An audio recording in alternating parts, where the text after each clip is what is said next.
How you doing today, guys? It's me, Taz the Angel, with two of my best friends. I call them the Hunter Boyz. I don't know if they want me to actually say their name or not, so I'm gonna just leave them at the Hunters.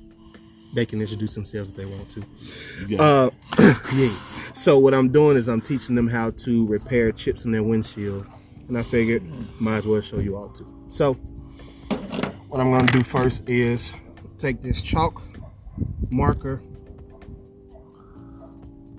to mark around it so we know what damage we're looking at. So we're gonna get a look closer. I'm hoping you can, let's see, I can kind of see my reflection here.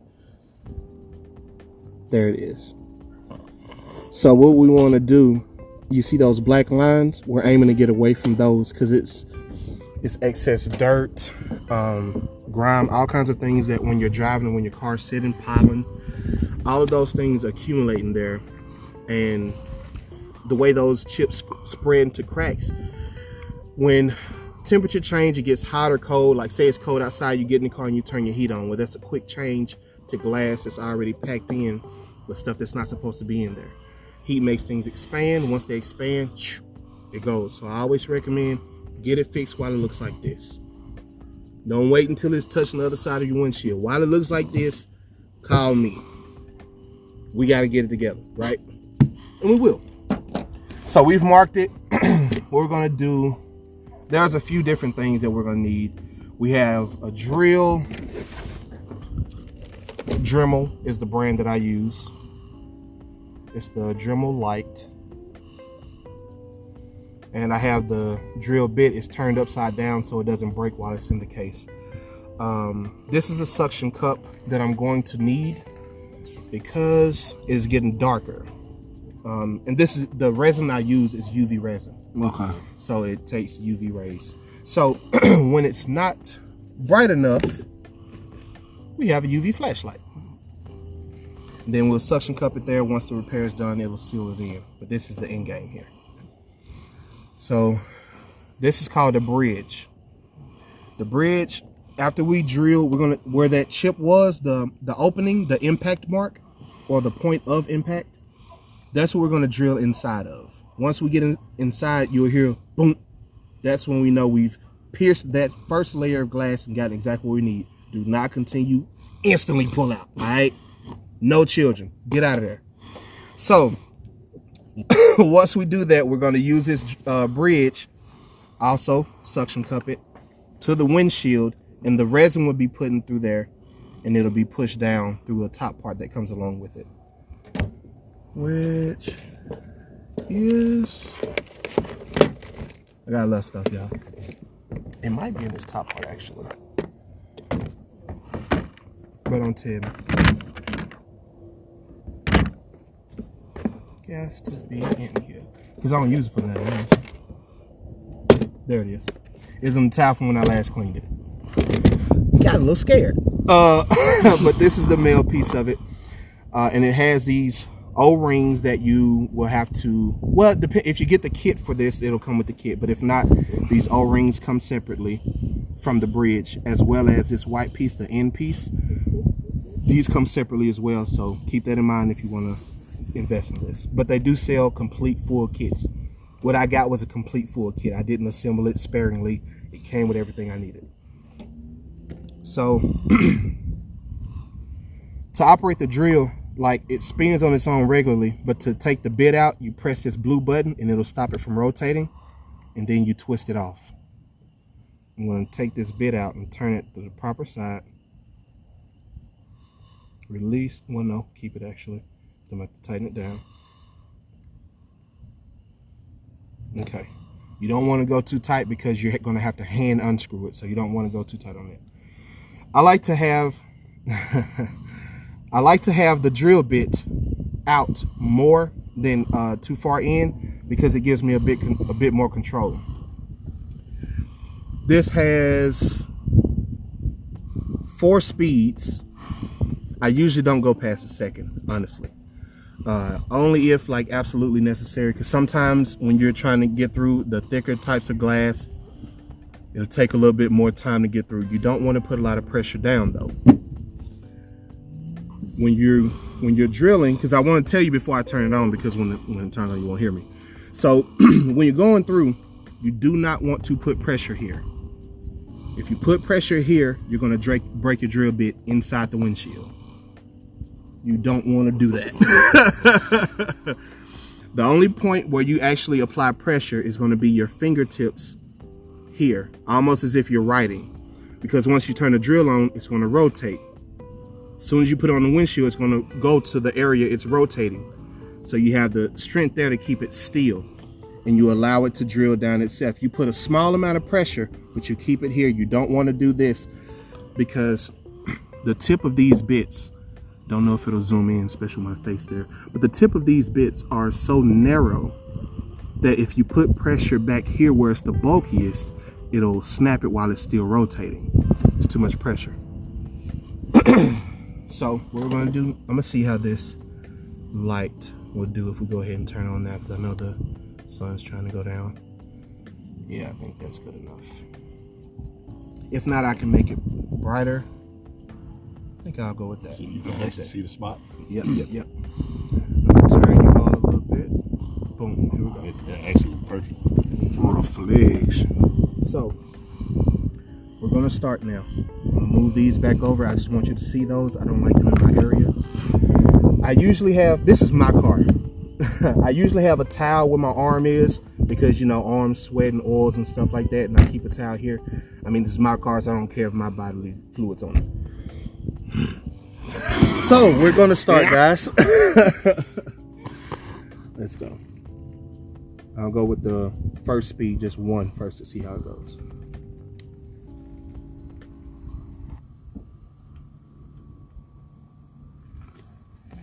Just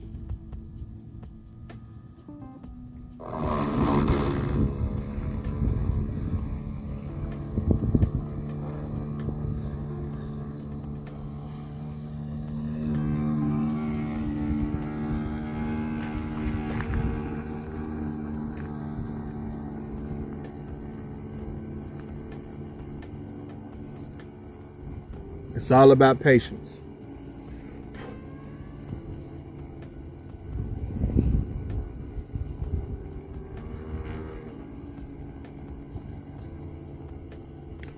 All that white that's accumulating, that's from it going down further and further inside the windshield, so we know it's doing what it's supposed to. You'll hear the sound I told you about too. I'm gonna be quiet because it's close.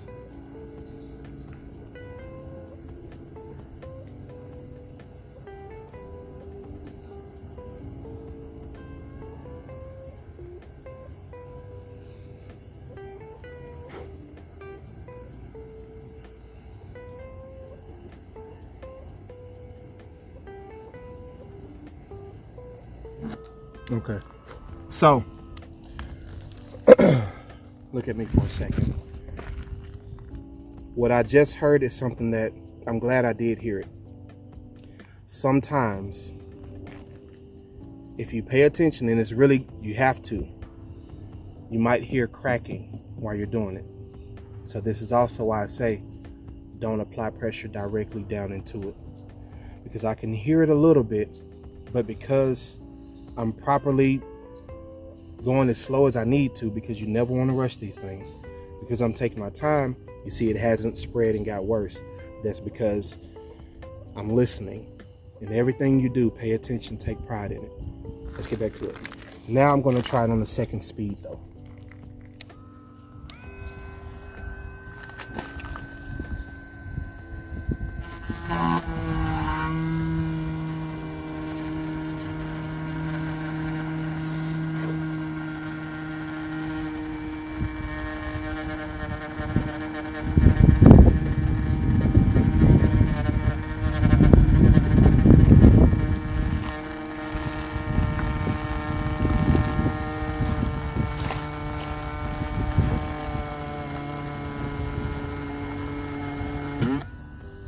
Y'all heard that?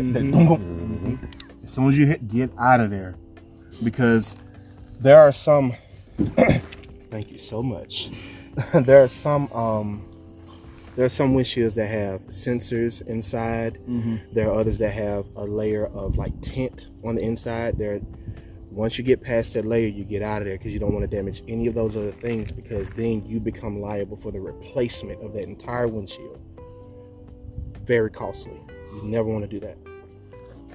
So, can you get, yeah, look at that. I think that's good. Now you can kind of see where it's that part, that entry point or the impact point, it's completely drilled through. And like I said, when it made that thump, that's the only way I know to say it, because that's exactly what it sounds like. When you hear that and it drops down, get back out of there. So now we're going to get ready to adjust our bridge.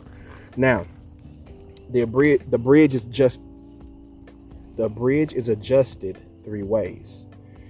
I watched Team 4-Star Abridged, so the was getting in the way. So you have this part, which is going to be basically the stability to make you want to touch the windshield. You just want to touch the windshield, because your second, well, technically your first is a suction cup. You want to lift these all the way to where they're under where the suction cup is lined up. See how that is? So this is higher than the 2, because this is what needs to keep it on the windshield. So if either one of those protrude outwardly, it won't be fully placed. So it may not be such a good repair. So you want to make sure these are lower than the suction cup. You place the suction cup, and then you're going to twist this down to the windshield, and this the same. This opening right here is going to go over the impact mark, or the drill point now that we placed in there. It's going to go over it, because we're going to place the resin inside, and then we're going to put the male part of this bridge in, and it's going to disperse that resin all the way through. So I'm getting them back lined up. Okay.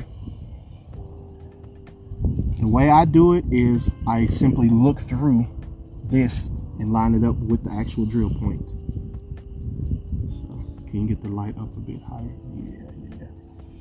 Over here. Making sure we're good.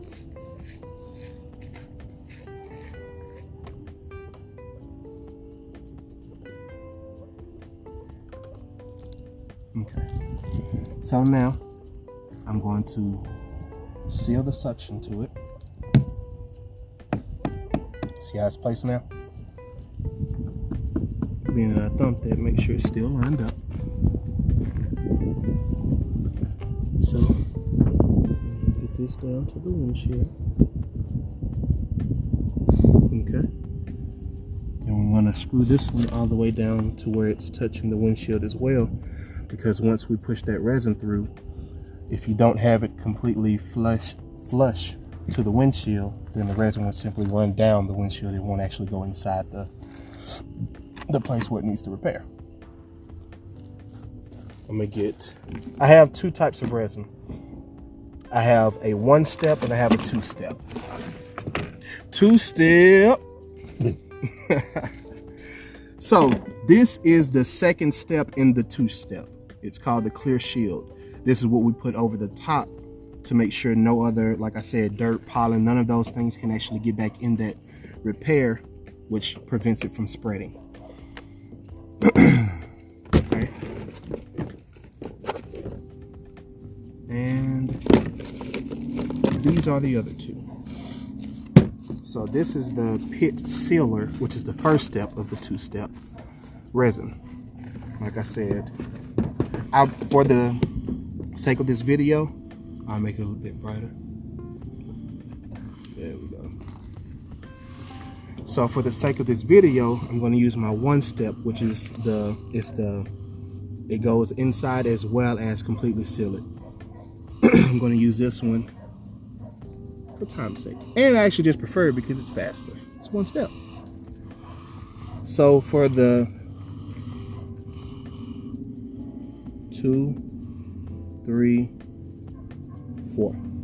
So for that, the size of that chip as well as the black mark that was under it, I personally believe that 4 drops of resin would suffice. Now, if it doesn't, then I can always add more, but it's better to have less and then to be able to add because once you add too much, you, one, wasted resin, and two, you can't take it back out. So you want to start with less and then increase more if necessary, but we'll see if it is. Get the male part.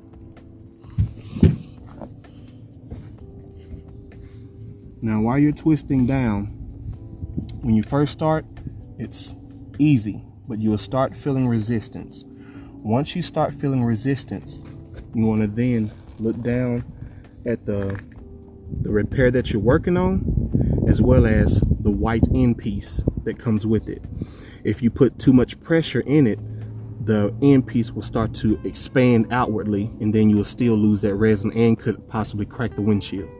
So you really want to pay attention to this part, because it's literally applying pressure to an open windshield. So you don't want to crack it. I'm starting to feel resistance, which is why I'm moving more slowly.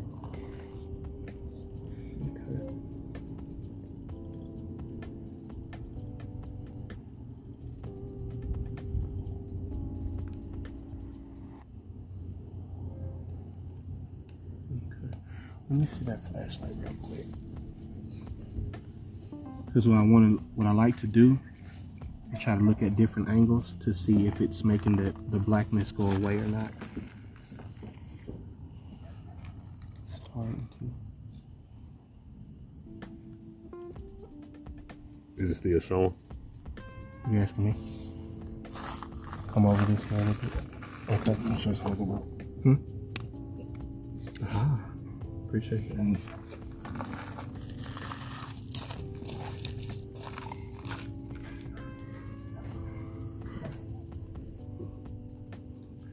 So now, being that you will more than likely be doing this during the daytime, I'll tell you what those steps would be first.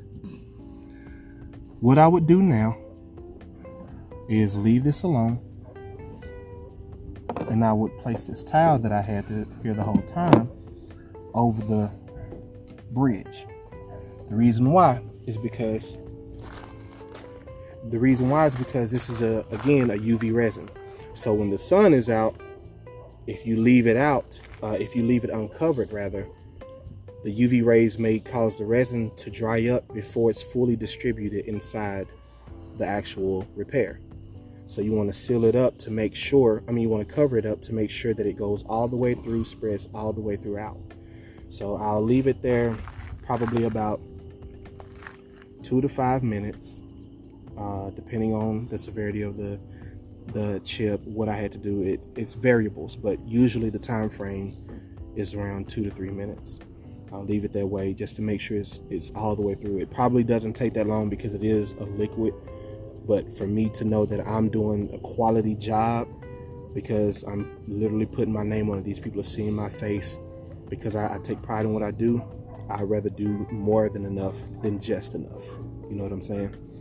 So what we'll do, because it's nighttime and we don't have that issue, one, I'm gonna take the towel back off, and then I'm gonna see how it's looking, because again, it's not there isn't any UV to dry it up right now.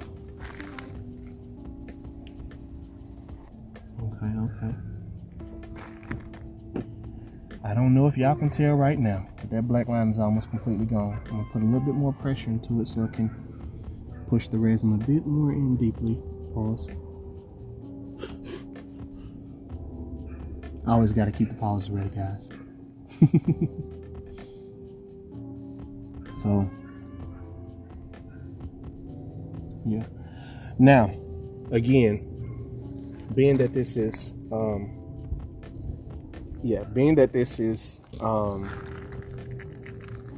the part where I'm allowing it to finish curing, is what they call it, curing throughout the repair. I'm going to get the stuff that I need for the next step ready while I let that happen, and that's how I spend that 2 to 5 minutes. So I'm not just sitting here la la la la. So now we're going to get a few things. We're going to get our razor, because the razor is what you scrape the excess resin at the end of the repair. Scrape the excess off, make it smooth with the razor. We also have a piece of plastic or cellophane. Once we remove the bridge, we're going to place it over that repair. That's when we're going to put that flashlight on there, dry it up, make sure it's fully solid, scrape it through, smooth it out. So while we wait, I'm going to get those things together now.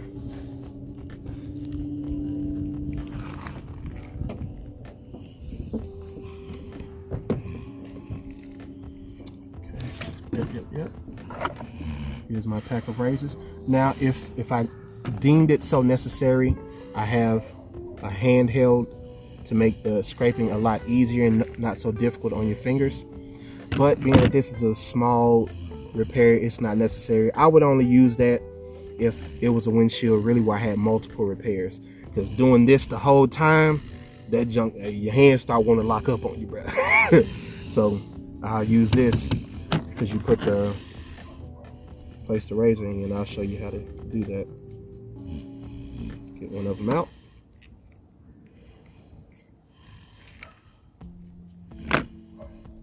Please be careful. Please. We don't want you to not be able to work because you took yourself out. So, I think you just, yep, that's how it is. I don't really use this often. Like I said, it's only when I believe I have enough repairs to actually make my hands tired before I'm through. But you just place the grip part of the razor. Notice I'm holding the sides of the razor. You want to put the thicker part on the inside here. And these sides have little grooves. You place them in the groove. Then you straighten that up and you twist it down to your preference. That's how you do that. And you would just scrape it off. But like I said, this isn't necessary for now, so I'm just going to use it by hand. Plus, I want to show you guys that the careful way to handle it with your hands.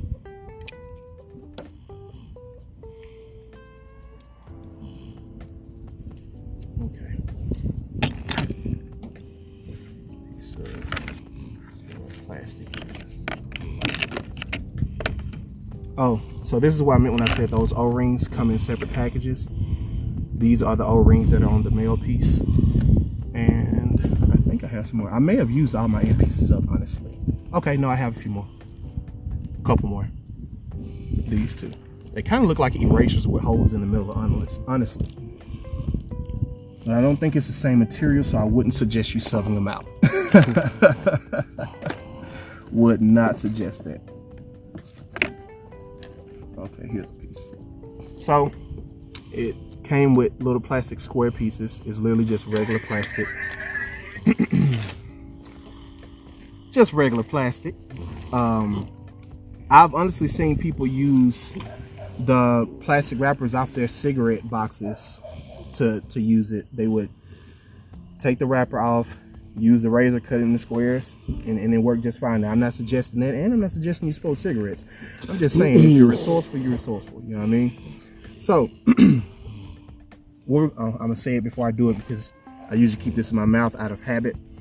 So I'm going to slowly release the pressure from the bridge, and then when I do, I'm going to place this cellophane there because a little bit of resin is going to be it's going to come out of it. Pause. And when it does, that's what this will catch to be the seal. So here we go.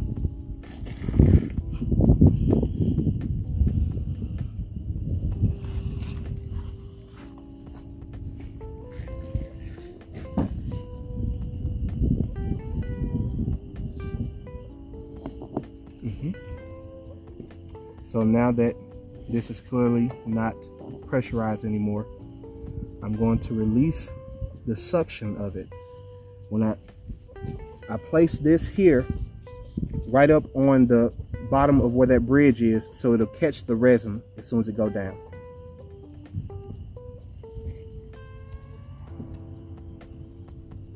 See?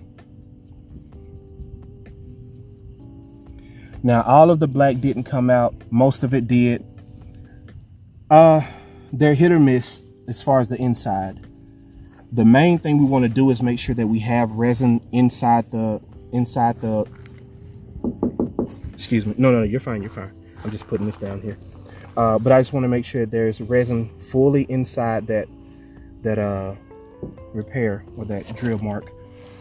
And once it's full, like I said, and we coat it, the coating is honestly the most important part, because it's preventing anything else from getting inside that part to do any of the damage that had already been done, right? So it's a preventer. It doesn't make your windshield look like it never had damage. It doesn't make it look like brand new. It doesn't stop your windshield from having been cracked or chipped. It repairs it so that repair itself does not further progress, like I said earlier, and go on the other side of your windshield. That's what these jobs are for. So now that I'm done talking, I'm going to put one more drop of resin, and then I'm going to place the UV flashlight. Just pick it up from the corner. I'm going to put one drop, let it roll down, boom. And see, when you press it down, all of the plastic will hold down flush to the windshield, which will then make it go all throughout. You know where the holder to, yeah, right there. Turn it back off for now. Okay. So you want to line this up to where the part that's going to hold the flashlight is directly above the repair, because you want the flashlight to be directly above it. It has a suction cup on the back part, so once you press that down, it's going to keep it placed. There we go. See? So then we're going to twist this up. You can adjust it. It appears that the part that twists came off a bit, so I'm just getting it back on in line. There we go.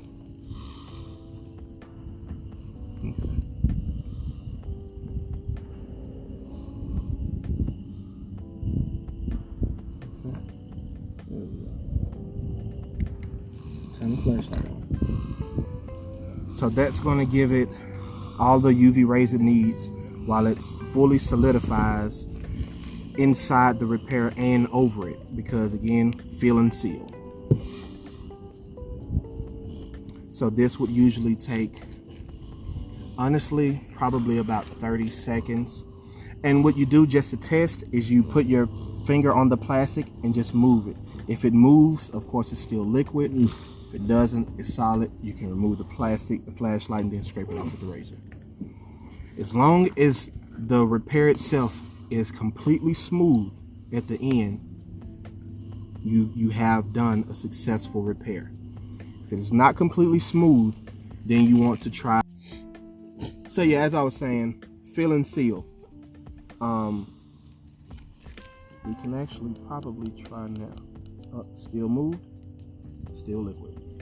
And sometimes as well, it'll help if we cover it with the towel then. So this way, the first way was to keep the UV rays out. This is to keep them in. So we'll let that sit for a few more seconds. And again, it's to make sure it completely covers the top part. It has to be smooth at the end. If it's still jagged, or if your nail can still catch it. If your nail can catch it, then it's open enough for, again, dust, dirt, rainwater even. When rainwater gets in there, that's actually one of the more, and I forgot about this earlier, but rainwater is actually one of the more common things that does it, because that water gets in there, and again, you turn your heat on, heat makes water boil, expand, become gas, or gaseous, but it makes it become a gas, right? So that's expansion while it's inside that windshield, cracks, you know. So it's all kinds of things that can get into those marks, which is why we really want to make sure that those are completely sealed and closed. And you know, if you are doing this on your own, maybe you have some headphones, put some music on, you can listen to a song or two, talk to the person whose repair you're doing, ask them about their day, you know, pry into their business, find out all the dirty secrets. Anyway, you you just enjoy your time. And it's, again, I do want to emphasize this, it's really about taking pride in your work, like really caring about what you're doing, being not just good at the repairing, have a good rapport with the customer. I have had so many referrals my referrals get me more money than I do. I'll get a text message or a call, or someone hit me up on Facebook saying, hey, did you do my cousin's repair? Is this is this Star Platinum Auto Glass? I tell them yes. They'll say, okay, well, I heard you fixed my sister's windshield. That was the most recent. It was a sister. So she asked me to come out there, and I did. And there was, another customer, and she was satisfied with her work as well. So if we continue to take pride in what we do, we will have a better experience, and we will have more success. But as long as we're only trying to get a quick job, just trying to do what we want to do to get some money, it won't be there. Now let's check on the market. That was my TED Talk, by the way. Let's see. Boom. See how it's not moving anymore? Now it's solid. We can turn this off and remove it. Oh, dropped a little bit. Nothing crazy. Okay. So now we're gonna remove the plastic. As you can see again, it's not moving anymore. That lets you know it's completely solid.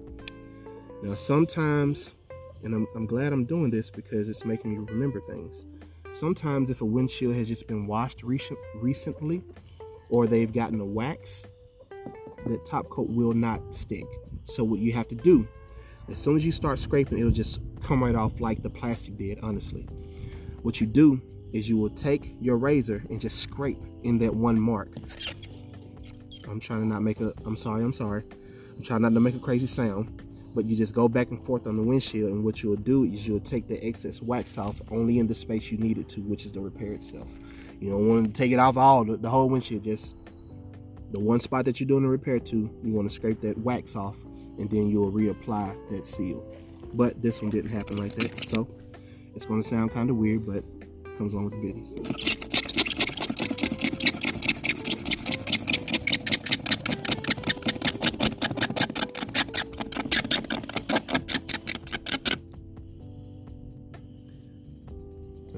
Pause. No, I want you to, as a witness, if you don't mind. You see how you don't feel a chip anymore, or do you? I don't want it to seem like I'm telling you what to say. I don't. So it's not a scam. It's not a gimmick. I don't have people here just to. If you ever have had a windshield repair or know anyone who does, if it was done properly, that's what they all should experience. Once they're done, I'm not saying it's magic from me. All successful windshield repairs should be completely smooth, as if, honestly, the damage was never done. That's how it should be, and that's what just happened. So it may not have gotten all the black lines out. We prefer for it to, but I'd rather have an eyesore like this than one like this. There's a train coming. I'm not going to compete with it. Thank you, guys. I'll talk to you later.